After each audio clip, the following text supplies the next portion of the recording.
We're recording. Perfect. Thank you. So we're going to focus in here on how to build a culture of learning. And I can see that some of you here are HR, your organizational development, your L&D, or your teachers or trainers. So this is going to overlap lots of things that we do here. And I'm really interested in your comments, your observations, and your experiences. We've got the odd the odd poll that I'll pop up here and there so that we can be a little bit interactive as well. So just briefly introducing myself, because I don't know that all of the names on here, although very often I do see people, because I run regular webinars, that I see regular names up here. But my background, I spent many years before I did the job that I'm doing now in corporate learning and development. So this is something that I'm familiar with, trying to build a learning culture. And actually, I was reflecting on, it's about 15 years since I was in a corporate role, in a corporate L&D role, how much things have changed. I don't know if any of you guys have been involved in this over the last sort of 20 odd years, because it's absolutely night and day in terms of how things have changed. Ellie, welcome. So you're new to L&D. This is a good timing to be here in a manufacturing company. And great. So I've got a couple of manufacturings over here. Great. So welcome everybody. Really nice to see you. Saying hello. Do carry on commenting and asking comments in chat. So also my day job is CEO of Actus, and we offer Actus performance, talent and learning management software. And also I deliver a lot of training and webinars. So I say it's something that I have an interest in. I'm a chartered psychologist. And if you've not come across it, I also host the HR Uprising podcast. That's been going now for almost 6 years, which personally I find quite scary. But if you're into learning and you're looking for content on something, we've got a great back catalogue. So if you want to know more about that, my colleague Hannah will pop the URL as we go through and chat about things in the chat. So if you want to go and check out what we've covered there in the HR Uprising, you might find that of interest too. So I just touched on my day job then, just to explain further. So Actus, our software platform, it's about performance management, which for me, learning, how does a learning culture fit within performance management? I see it as absolutely part of developing a high performance culture. So if we set performance objectives or agree performance objectives with somebody, we want to make sure that the learning or the development we provide in an organisation is going to help them to perform and or to develop their careers in the organisation. And I always think this is quite helpful in terms of thinking, what's the purpose of learning or performance management indeed in your organisation? When I was in an internal role, I think there was a lot of sort of compliance driven learning. There was e-learning and it was kind of spoon fed. And I feel that the culture has completely changed or needs to change now. I don't know whether you agree with that or not, do say. But certainly the ethos that we advocate is that we should be aligning our learning, enabling learners to learn, but it should be aligned and purposeful, whether it's helping them to perform or it's helping people to develop their careers. And of course, our software is something that we believe helps organisations to do that. So in terms of our learning outcomes, focusing in on what we're talking about in terms of what do we mean by a culture of learning, moving beyond compliance, which I was just touching on, how can we be strategic if we're trying to develop a learning culture? Psychological safety, that's one of the more recent buzzwords, isn't it? What do we mean by that and how can we practically do this? And more practical tips. I've always been a bit of a pragmatist, and again, if you've got great tips, please do put them in the chat so that people can benefit from your experience as well. So getting started, and again, thank you for getting warmed up and commenting already. Question for you, use the chat. How would you describe a learning culture? Obviously, I've got a Blue Peter definition on the next slide, but what would you think? What's a learning culture in your opinion?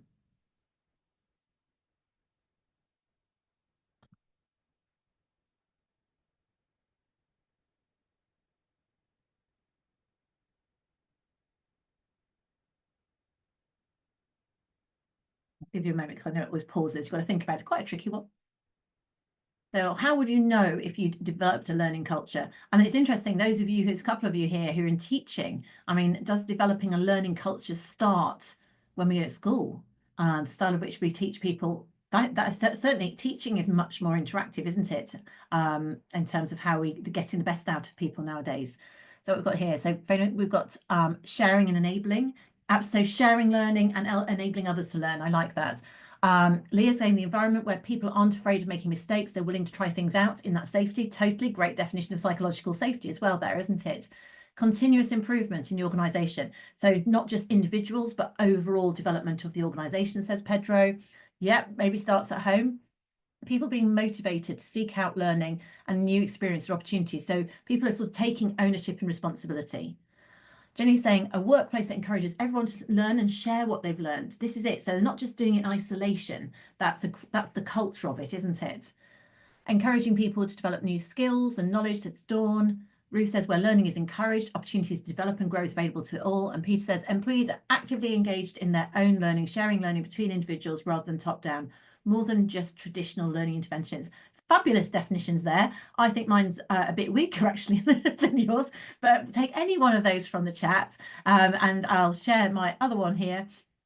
I can't remember whether this came from the CIPD or not, but certainly it's about an environment where learning is not only embedded but encouraged across every level of the organisation. We don't never get too senior to learn, and definitely not currently, because there's so much for us to learn, isn't there?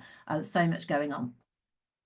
So why do we need to think about having a learning culture or rethink it to make sure it's there? Well, this was some information that I took from the CIPD, which I thought was a bit depressing. I got it, I think it's a couple of years old because I did get it last year. But they felt that actually lots of UK employees, fewer than half, felt their job was offering good opportunities for them to develop their skills, which is a real shame. They had case studies saying that people felt that the learning provision that was available to them wasn't suitable if you were implementing new technologies. One for you L&D practitioners, only a third of L&D practitioners, when surveyed on this example, felt that they'd successfully developed a positive learning culture, which is interesting. How do we manage to do that? Too much emphasis on compliance can create reluctant learners. So I've definitely seen evidence of that myself. And opportunities to develop is a key aspect of employee engagement. And yeah, this is the purpose of it. If you look at what drives employee engagement, which of course drives high performance, motivation and retention in an organisation, one of the key questions that you get asked if you looked at the Gallup Q12 is, I have opportunities to learn and grow. And I think that's interesting wording. Opportunities to learn and grow is not saying that I have to do lots of formal training. It's I feel like I'm flourishing, I'm learning and growing in my organisation. So if we were to think about the culture that you are in, I've got a poll here I'm going to pop up, which goes through on the next slide. Let me just move, sorry, I'm just moving things between my screens to try and make sure I can see everything and let people in and do various other things, multitasking going on here.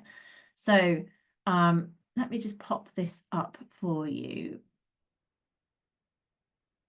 Describe learning in your organisation. Right, this is anonymous, so don't worry, no one's going to know, but we've got something here and you can answer more than one choice if you wanted to. And just intrigued. Now, I know some of you aren't in organisations at the moment, but maybe think back to the most recent organisation that you were in, and think about where would you think the culture is currently in terms of your organisation? Because I guess this gives you something to think, where are we currently and what's a good place for us to aim to go to? Let's give you a few more moments.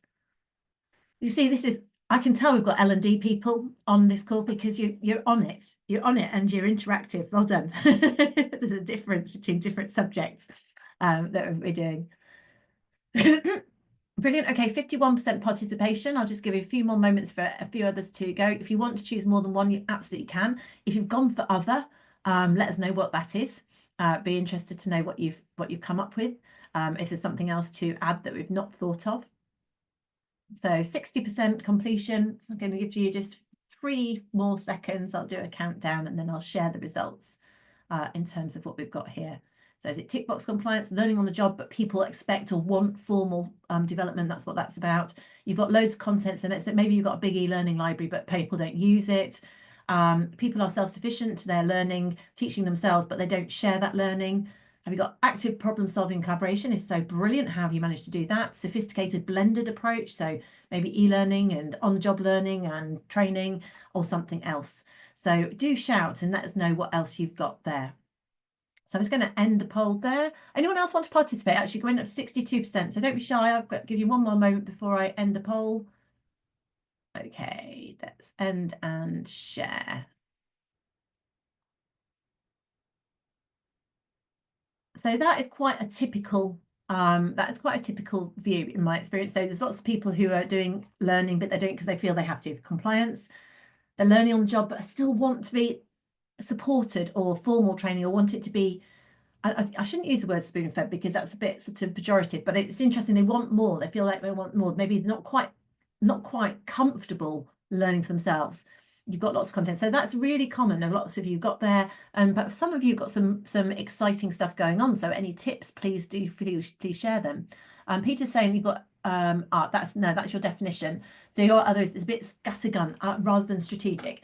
And actually, that's a really valid point. So you can have all this learning, but people can't see it's purposeful. And that again goes back to me. I think it should fit ideally. Think about if you've got that in your organisation.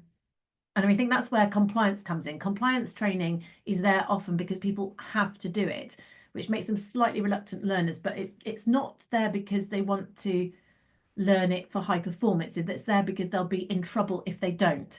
So it's slightly less positive an experience, I think, in some ways.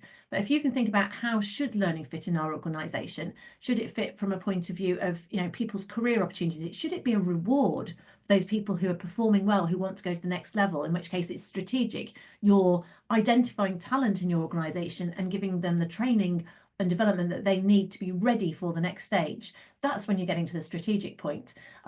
Whereas I always look back when I was in-house in the business that I was in, and this was back in the day when we had paper-based performance appraisal forms, and we'd wait till the end of the year, and the end of the year would come round, and you'd do an appraisal and you'd go through everything, and learning sat there at the end of the year. And I used to think at the time that was a bit pointless. It was kind of like shutting the stable door after the horse had bolted, because if the learnings or the training is there to help that person succeed, then really we should have been talking to them about it earlier in the year. And that's something that we would advocate, that learning should be aligned to where you're going, and actually ideally be real time rather than something that feels like an afterthought. And I think that's often what happens. You feel like it's scattergun because people are getting it. They don't understand why they're being offered that learning. So there needs to be a why. Why? Because we don't want to spend money on learning and development unless there's a purpose for the individual and for the organisation. So in terms of building a learning culture, CIPD research suggests that there are correlational links between a learning culture and growth, profitability, transformation and productivity. It's about people being motivated to transfer learning. So where you've got learning happening in pockets, that's all well and good, but that's not a culture, is it? The culture is where people want to share. They're proactively helping people. How in turn it's going to lead to greater job satisfaction, commitment, engagement, and reduced turnover as opposed to higher turnover. Now, this is what you have to do. This is a poll, but you've maybe kind of answered this one, but I'll put it up again because it's always good to keep people involved. So let me put my second poll up here and I'll explain what we mean by this term here. So this is a sort of an example of 4 learning cultures that have been outlined here in terms of where we might go from this. And you've got the sort of classic, which are traditional. I mean, I was thinking about this earlier. I got this from the e-learning industry link. How to elearningindustry.com is where I got these terms from. And basically, if I just explain what they are. So Future Gazer is a company that's got a mature learning culture, and people are engaging with self and professional development as part of their routine. Invest in people. This way, the organisations are committed to developing people. They're providing training opportunities kind of aligned with performance. So they have a structure. They're more strategic in it. Brilliant Basics is more where it's a little bit tactical. So perhaps the person, Peter, was saying scattergun rather than strategic. They maybe have got an LMS and they've got a list of courses, but people don't know why they would do them. But they have, they maybe got an induction. They've got some basics going on. And then your sort of chalk and talk is where organisations have got quite a young learning culture. And so some of you probably don't even know what we're talking about, chalk and talk. That's a really old term. It's as if you were being taught by a school teacher on a blackboard, which even that doesn't exist anymore. But the idea is it's you've got a less mature learning culture. So people are more dependent to get the learning. So they seek others to give them the learning as opposed to they will naturally go off and find it for themselves. And of course, how we go up these levels, we'll go into this in a moment about being strategic. A lot of it's about making sure that your line managers, lots of you on here are in HR, OD or learning and development roles, you can set the scene, but actually the best way you can drive the learning culture is by making sure that your line managers are enabling their people to think in that way. Anyone else want to vote what level of learning culture they think that they've got in their organisation at the moment? I'll just leave that up for a moment. A couple more.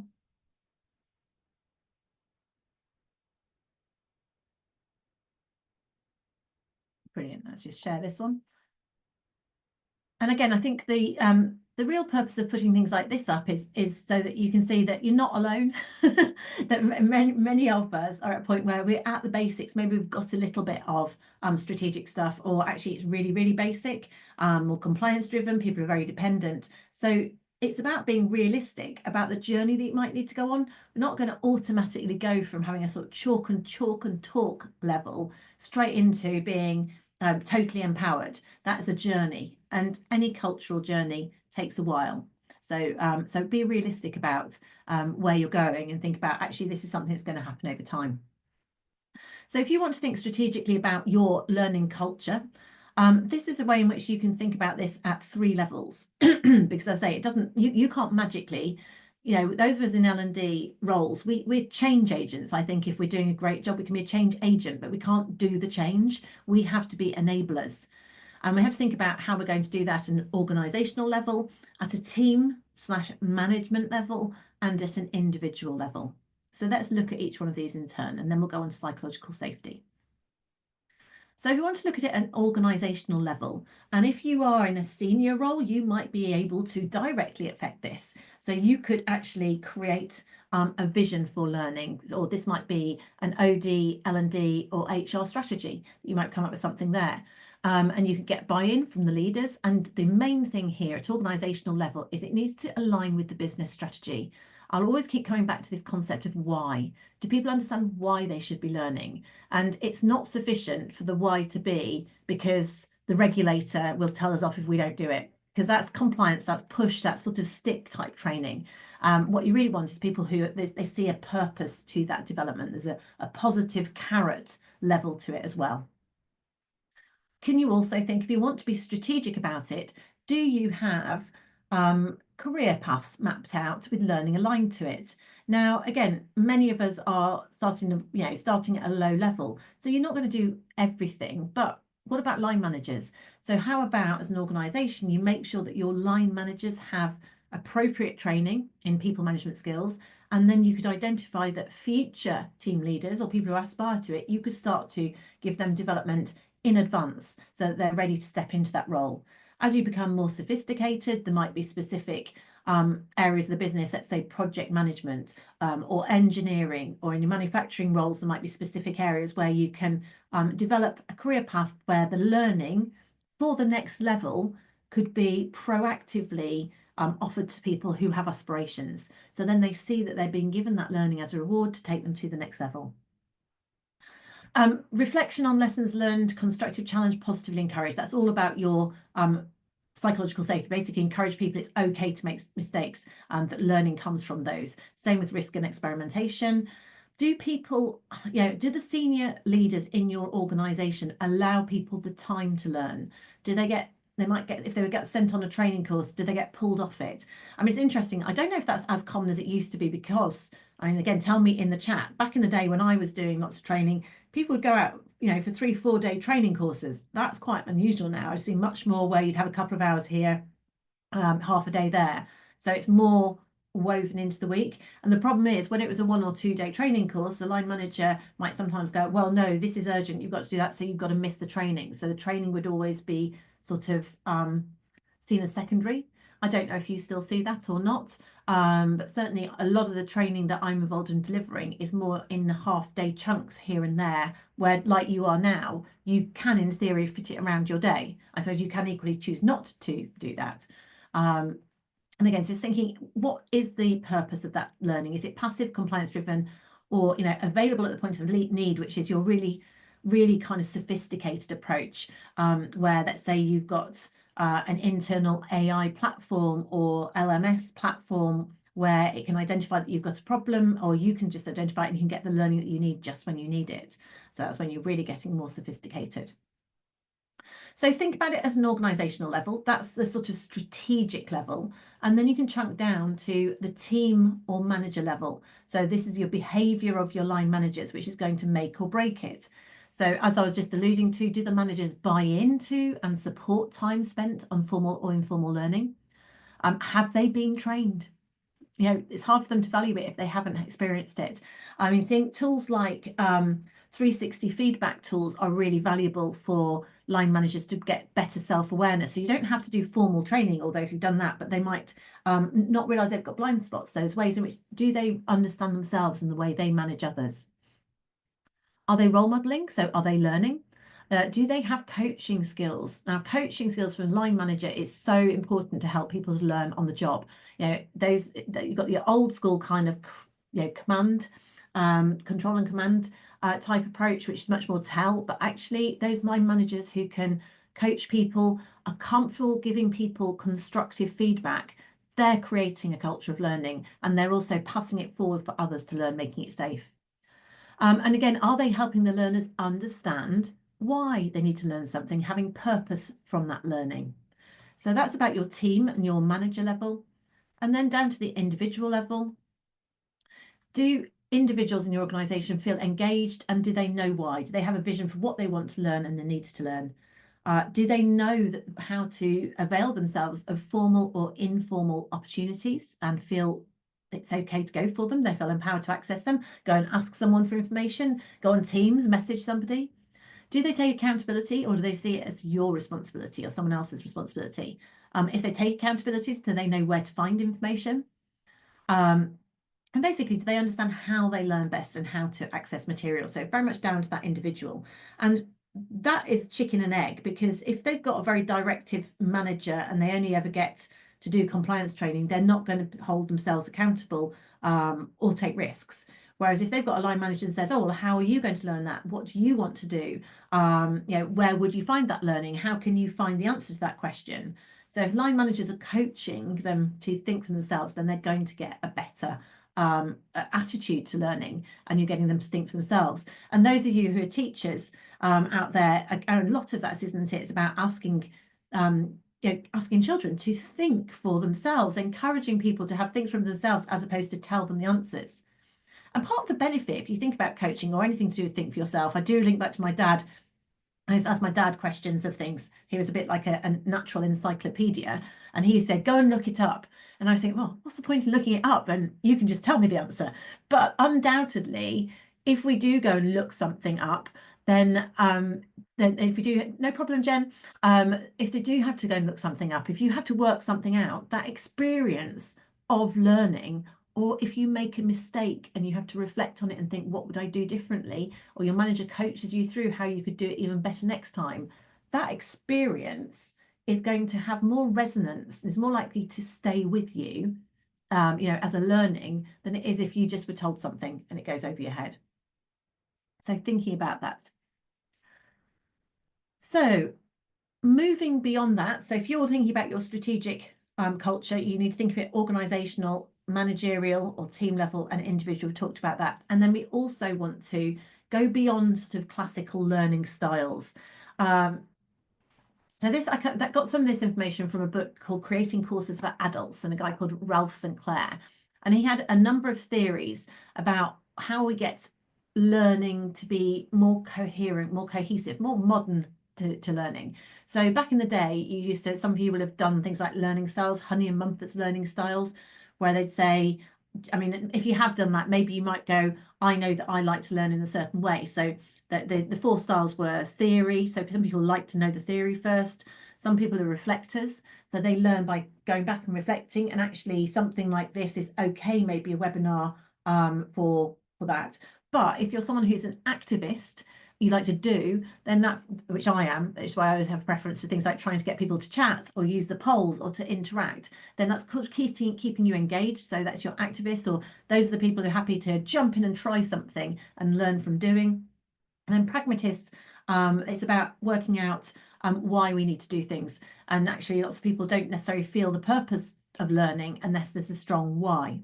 So those are your four learning styles. But Ralph St. Clair, he said this goes beyond that. We need to make sure that learning is active regardless of your learning style, even challenging, because you're really kind of having to challenge yourself. He believes that also learning should be seen as a social process. And of course, we have got these collaboration tools now to do that, but equally we have hybrid working where people can work in isolation and it can be easy not to share things. So culturally, we need to try and do more to get that collaboration going. Pragmatic. People learn best when they see the relevance again, and think about that's been a thread all the way through. So it's a learning linked to people's career, it's a learning linked to people's performance objectives. So it sits within that performance management cycle. Positive feedback, managers who are able to give people feedback. So, help people catch themselves doing what they're doing right. I remember I did a sales job in my 20s, and one of the things that people have often found is that even the most effective salespeople sometimes went off the boil because they didn't know what their secret sauce was. They didn't know what they were doing right.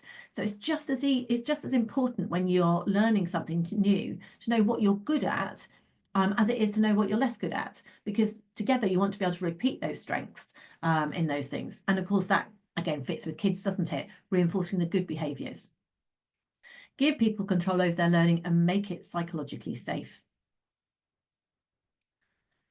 So how do we look at that in terms of boosting that psychological safety? And how do you do that in an organisation? I would definitely say it's helpful for you to train line managers up on what psychological safety looks like.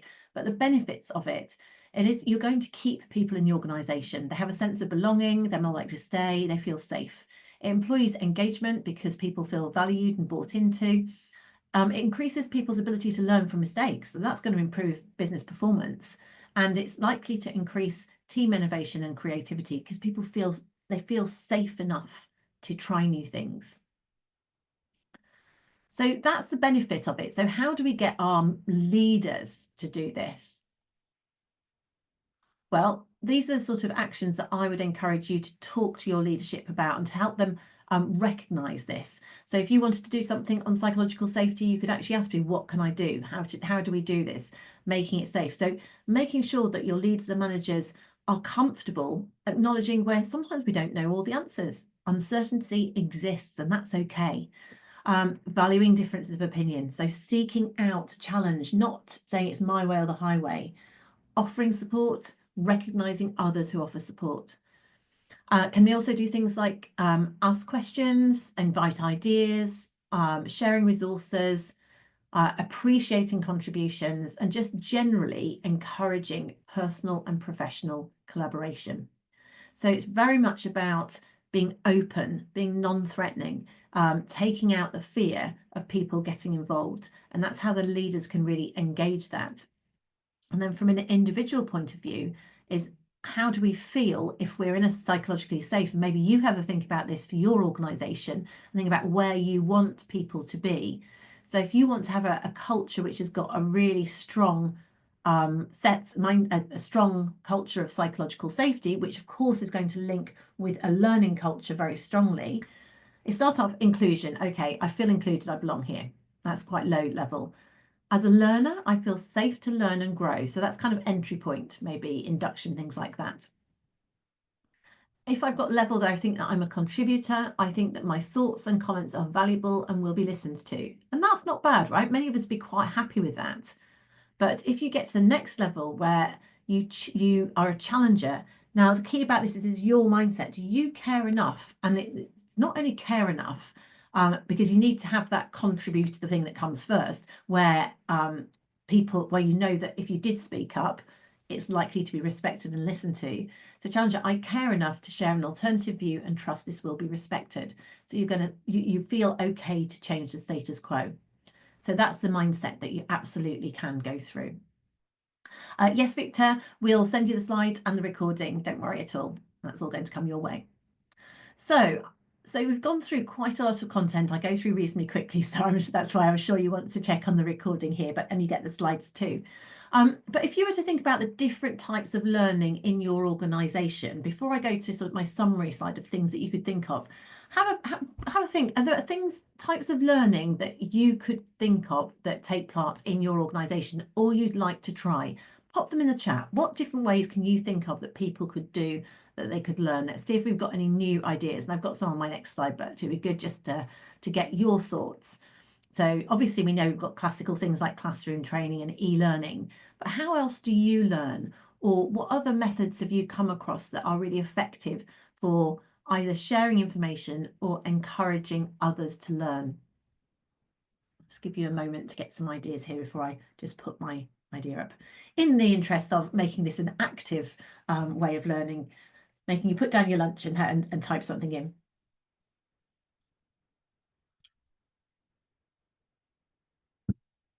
More about collaborative problem solving. So, I don't think I could do that off the top of my head, Dawn, in terms of that, but certainly being able to get people to get together with a problem.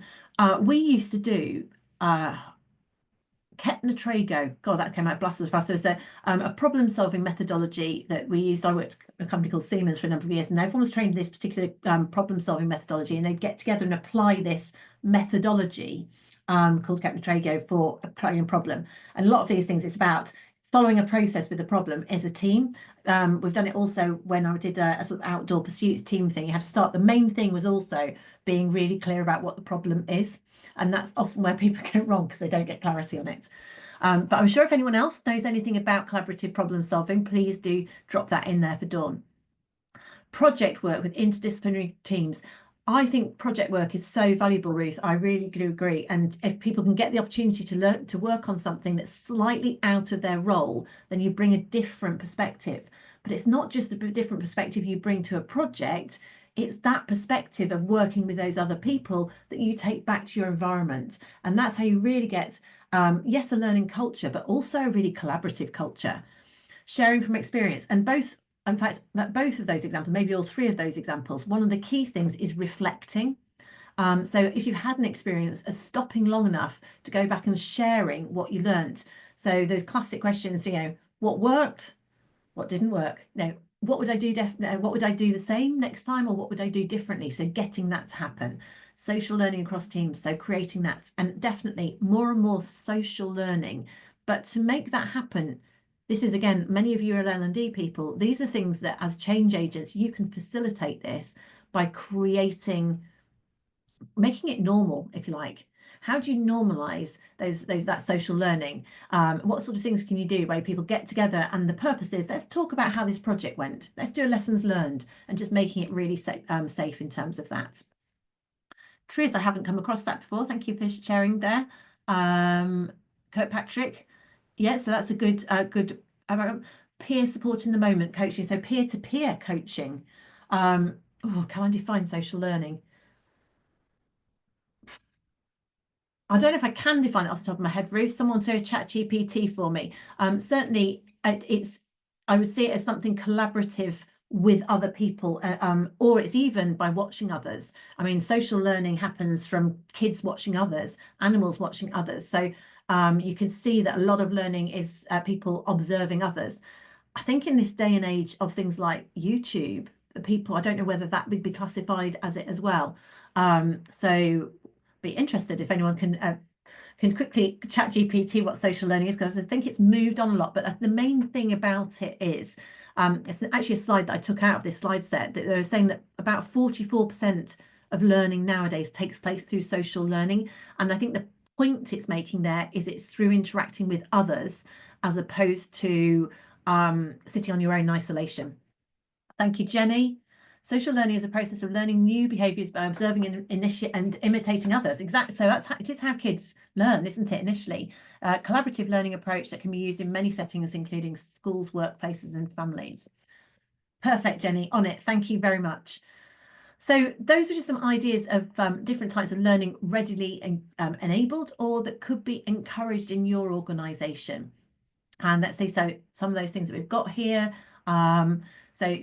Are people doing webinars? So could you do cross-organisational webinars where someone's an expert? Collaborative learning by getting together with a topic. So you need to have a purpose for the collaboration generally in terms of working together, and you need to make it safe. So people won't collaborate unless they feel it's not going to be blame and it's not competitive. So creating an environment where people are rewarded for collaboration. If you can do things, I mean, secondments are a really nice idea, but they can be quite hard to formalise. But where people could go and do some work shadowing, or just at the example that someone put in the chat here, where they went actually to I'll link with other people. I'm trying to see where it was. In terms of this action learning sets, again, that's kind of thing that you use on training, where people might go, I've got a challenge. You might go and people are set a challenge or a task to do, and they go out and they implement it. I've seen people do things where they do charity projects, but the main thing is they're applying a theory and then they're reflecting on the effectiveness of it. So it's very interactive. So ideas there. One of the ones I'm just going to pick up on, obviously you've got mentoring and coaching, the difference being, for me, a coaching is a style of communication. A line manager should be able to do it. Any of us could coach, we can do peer-to-peer coaching. Mentoring tends to be where you've got someone, an expert in a certain area. So if I wanted to go into a different role, maybe I want to go and get a mentor from that part of the organization, which could be valuable, and they can give me expertise. So coaching, to be a coach, you don't have to have the subject matter knowledge. To be a good mentor, you may well have subject matter knowledge. It's great if you've got coaching skills as well, but that's the difference in many ways for me there. And the other one is on-the-job learning. As a line manager, often people think they're not learning, but they're learning all the time. You know, we all are, you know, 5 years on after COVID. 5 years ago, can you imagine us getting on and interacting on things like this, Zoom and polls and you name it, these sort of collaboration? So we can learn, or we are learning all the time, and we can learn even more, but sometimes people don't recognize how much they're learning. So that, again, for me, is something that line managers can coach individuals to recognize. So just getting on to our practical learning takeaways in terms of this. So if you want to think about how can I do more here, you know, we've touched on quite a few things and maybe we should reflect here. The idea is maybe step back and evaluate the overall learning environment that you've got already in your organization. So, you know, we did various things where we looked at things, you evaluated things, that's based on your experience. Maybe find out what people want to learn, what information they want to learn and how they want to learn it. Make sure there's an alignment between the need or the want for learning and business needs. So there's this why, there's a strategy, and that's beneficial for the individual. If you can tie it into your performance management process, it's beneficial.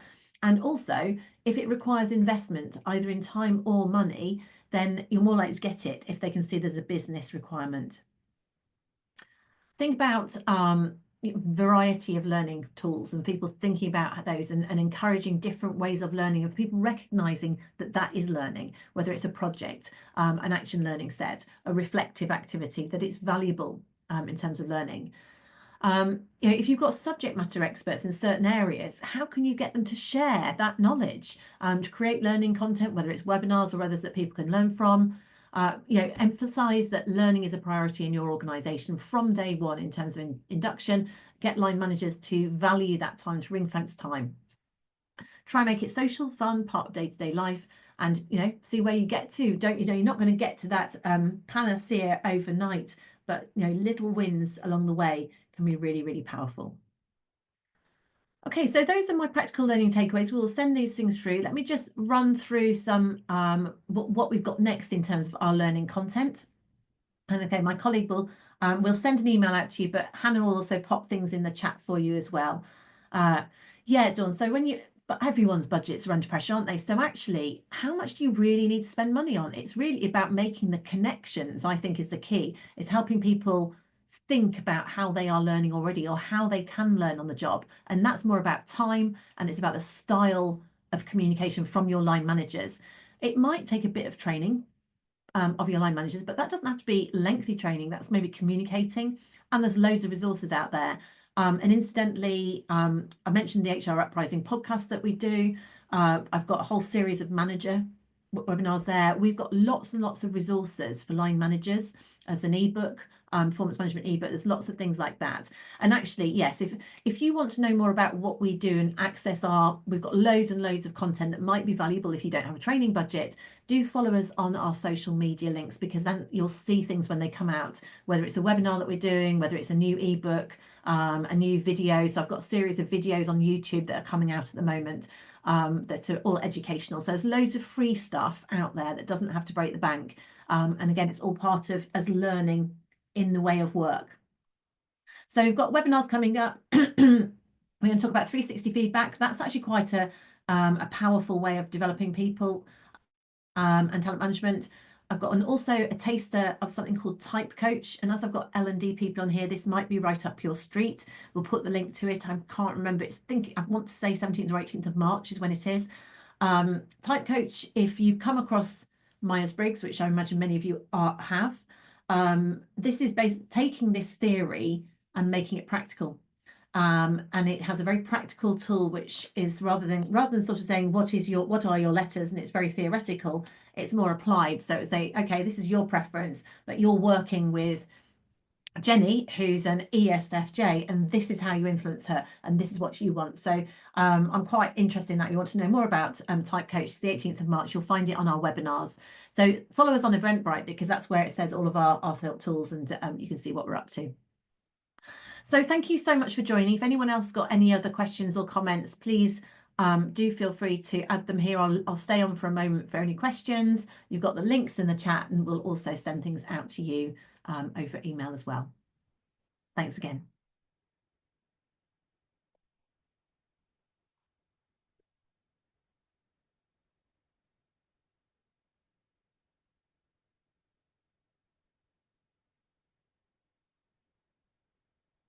Thank you for joining, everybody.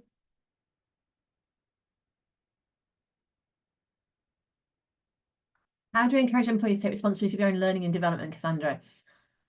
I think that is through the managers. So it's getting managers to coach. So ideally, so they get the managers to say, rather than trying to say, where do you want to go? So I'd be saying, what are your performance objectives this year? Where do you want to go? Or what are your career aspirations? What can you do to learn for it? And I would set them a development objective and hold them accountable for achieving it. That's in our system. That's what we actually have, sort of so it's something that's it could be, I'm going to go and read this, I'm going to go and talk to someone and learn from them. So it's getting setting them or agreeing objectives with them that they see the purpose to achieve and they're accountable for. And if you think about it, those are the people you want to promote, right? If they can't be bothered to take responsibility, then those are the people you want to promote. You can give them a few steers. Thank you, that's very kind of you. You can give them a few steers, but that's the sort of thing. And it's really, as a line manager, if someone hasn't done it, then say, well, why haven't you done it? So it's coaching and feedback, not letting people be dependent and actually dependent mindsets. Yeah, you just don't let them, if you like. People shouldn't be rewarded for a dependent mindset. It's encouraging people to feed themselves. That's at a manager level. From you at an organizational level, you can educate the managers, and I say you could get people to have development objectives that they are accountable for. We have a piece where you can actually say who owns it. If it is training, then maybe it has to be set up centrally, but trying to make sure people have L&D that is their responsibility. Thank you, everybody, for joining. If anyone else got any questions, Cassandra, I hope that was a little bit of a help, but feel free to come back on that if required. It's not easy. They've got to want to, but not letting people get away with being lazy is what I'd say. Super. I'm going to close it down now, and thank you for joining me.